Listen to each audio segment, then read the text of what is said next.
સમાજને લાલબત્તી, સમાજનું આરીસો. તો આજકાલ જોવામાં આવે છે કે મોટી ઉંમરની અપરિણિત યુવતીઓ ઘરે બેઠી છે.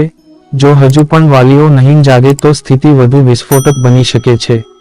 હા, આજે સમાજમાં 27 થી 28 ઋણ 32 વર્ષ સુધીની ઘણી અપરિણિત છોકરીઓ ઘરે બેઠી છે કારણ કે તેમના સપનાઓ તેમના સ્ટેટસ કરતાં ઘણા વધારે ઊંચા છે. આવા ઘણા ઉદાહરણો છે. આવા લોકોને કારણે સમાજની છબી ખરડાઈ રહી છે. સુખી દાંપત્ય જીવન એ માનવીની સૌથી મોટી ખુશી છે. જો કે પૈસા પણ જરૂરી છે, પરંતુ મર્યાદિત પૈસાના કારણે સારા સંબંધોને ટુકરાવી દેવાનું ખોટું છે. પ્રાથમિકતામાં સુખી, સંસ્કારી અને સારું ઘર હોવું જોઈએ. વધુ પૈસાની લાલસામાં સારા સંબંધોને નજરઅંદાજ કરી દેવા એ ખોટું છે. સંપત્તિ ખરીદી શકાય પણ સંસ્કાર નહીં.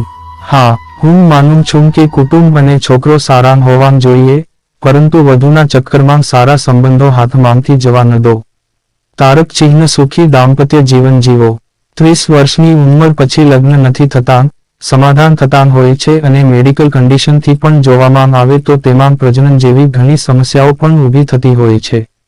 આજે કુંડળીના મેળને કારણે સ્થિતિ વધુ ખરાબ થઈ ગઈ છે. તમે વિચારો છો કે કુંડળી આની સાથે મળી રહી છે, પણ ઘર અને છોકરો સારો નથી. અને જ્યાં છોકરામાં બધા ગુણો હોય છે, ત્યાં કુંડળી મળતી નથી. આમ બધું સારું હોય તો પણ કુંડળીના કારણે આપણે સંબંધ છોડી દઈએ છીએ.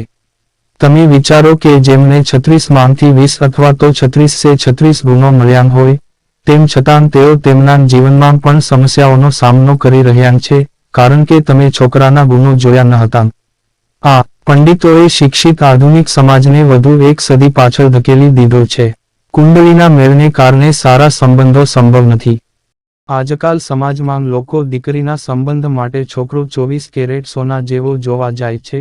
4-5 વર્ષ તો આમ જ સમય જ વીતી જાય છે.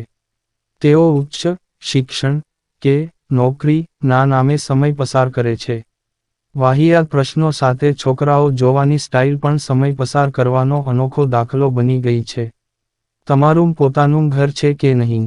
જો હા, તો ફર્નિચર કેવું છે? ઘરમાં કેટલા રૂમ છે? કાર છે કે નહીં? જો હા, તો તે કયું મોડલ છે? ખાવા પીવાનું અને કપડાંનો શોખ કેવો છે? હરવા ફરવાનું શોખ છે કે નહીં? મોદી હોટલોમાં જમવાનું શોખ ખરો કે નહીં? કેટલાક ભાઈ બહેનો છે, એ પૈસે ટકે કેવાંગ છે? વિભાજનના અંતે કોના માતા પિતા કોના ભાગે આવવાના છે? કેટલી બહેનો છે, તેઓના લગ્ન થયા છે કે નહીં? પૈસાદાર છે કે નહીં? માતા પિતાનો સ્વભાવ કેવો છે? માતા પિતાની પ્રોપર્ટી કેટલી છે? બેંક બેલેન્સ કેટલું છે? જમીન જાયદાદ કેટલી છે?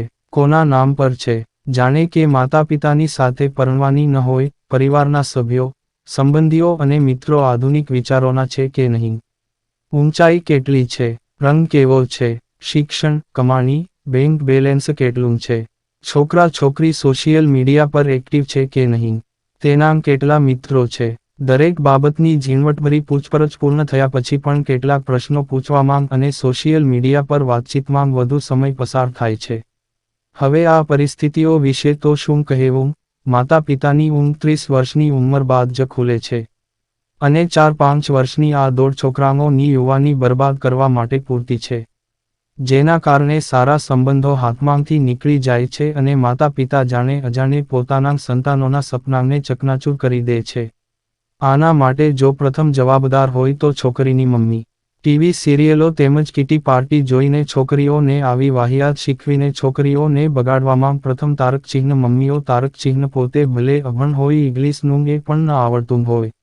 એક સમય હતો જ્યારે સંબંધો પારિવારિક સંબંધો પર આધારિત હતા, જે લાંબો સમય ટકતા પણ હતા. સમાજમાં માન પણ રહેતું હતું. સુખ દુઃખમાં સૌ સાથે હતા. સંબંધોના મહત્વની સૌને સમજણ હતી. ભલે પૈસા અને માયા ઓછા હતા, પણ ઘર અને આંગણામાં ખુશીઓ પ્રતિબિંબિત થતી હતી. ક્યારેક મનદુઃખનો મુદ્દો ઊભો થતો, તો વડીલો વચ્ચે પડીને જ મેનેજ કરી લેતા. સંબંધોમાં છૂટાછેડા શબ્દ ક્યારેય નહોતો. લગ્નજીવન ખાટા મીઠા અનુભવમાં પસાર થતું. બંને એકબીજાના ઘડપણની લાકડી બનીને પૌત્ર પૌત્રીઓમાં સંસ્કારના બીજ ભરતા. હવે એ પરંપરા જ ક્યાં છે? હવે આંખોની શરમ ઇતિહાસ બની ગઈ છે. વારંવાર સંબંધોમાં સમાધાન કરવાનો સમય આવે છે. છોકરા છોકરીઓ તેમના સમુદાયના ન હોય તો પણ ચાલશે, આવી ગંભીર બાબતો પણ સામે આવી રહી છે. આજે સમાજની છોકરીઓ અને છોકરાઓ ઇન્ટરકાસ્ટ મેરેજ કરી આક્ષેપ કરે છે કે અમારા સમાજમાં તો સારા છોકરા કે છોકરીઓ અમારા લાયક છે જ નહીં. કારણ કે છોકરીઓ તેમજ તારકચિહ્ન મમ્મીઓ તારકચિહ્ન એ આધુનિકતાની ઊંચાઈ ઓળંગી છે. હવે કરોડપતિ નહીં પણ અબજોપતિ જોઈએ છે કારણ કે સમાજમાં કીટી પાર્ટીમાં મારું વટ પડવું જોઈએ. પછી ભલેને 4-6 મહિનામાં છૂટાછેડા થઈ જાય, પણ મારું મમ્મી નું વટ પડવું જોઈએ. જો હવે પણ વાલીઓ તારકચિહ્ન મમ્મીઓ તારકચિહ્ન નહીં જાગે તો સ્થિતિ વધુ વિસ્ફોટક બનશે. સમાજના લોકોએ સમજવું પડશે કે છોકરીઓના લગ્ન 2-2, 2-3, 2-4 માંગ અને છોકરાના લગ્ન 25થી 26 માંગ થઈ જવાં જ જોઈએ. એ યાદ રાખવું કે દરેક માંગ બધા ગુણો હોતા નથી. જો તારકચિહ્ન મમ્મીઓ તારકચિહ્ન માંગ બધા ગુણો નથી હોતા છતાં પણ તમને દીકરીના પપ્પાએ અપનાવેલ છે ને. ઘર, કાર, બંગલા પહેલાં વર્તનનું વજન કરો. વાલીઓ પણ આર્થિક ભીંસમાં ડૂબી રહ્યાં છે. પૈસાની ભીડમાં સગા સંબંધીઓ અને મિત્રો માઇલો પાછળ રહી ગયાં છે. ઘર અને પરિવાર તૂટી રહ્યાં છે. પ્રેમ અને હૂંફ સુકાઈ રહ્યાં છે.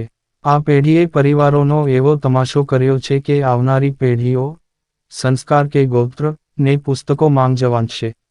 ક્યાં ગયા મમ્મીઓ નાંગ સંસ્કારો?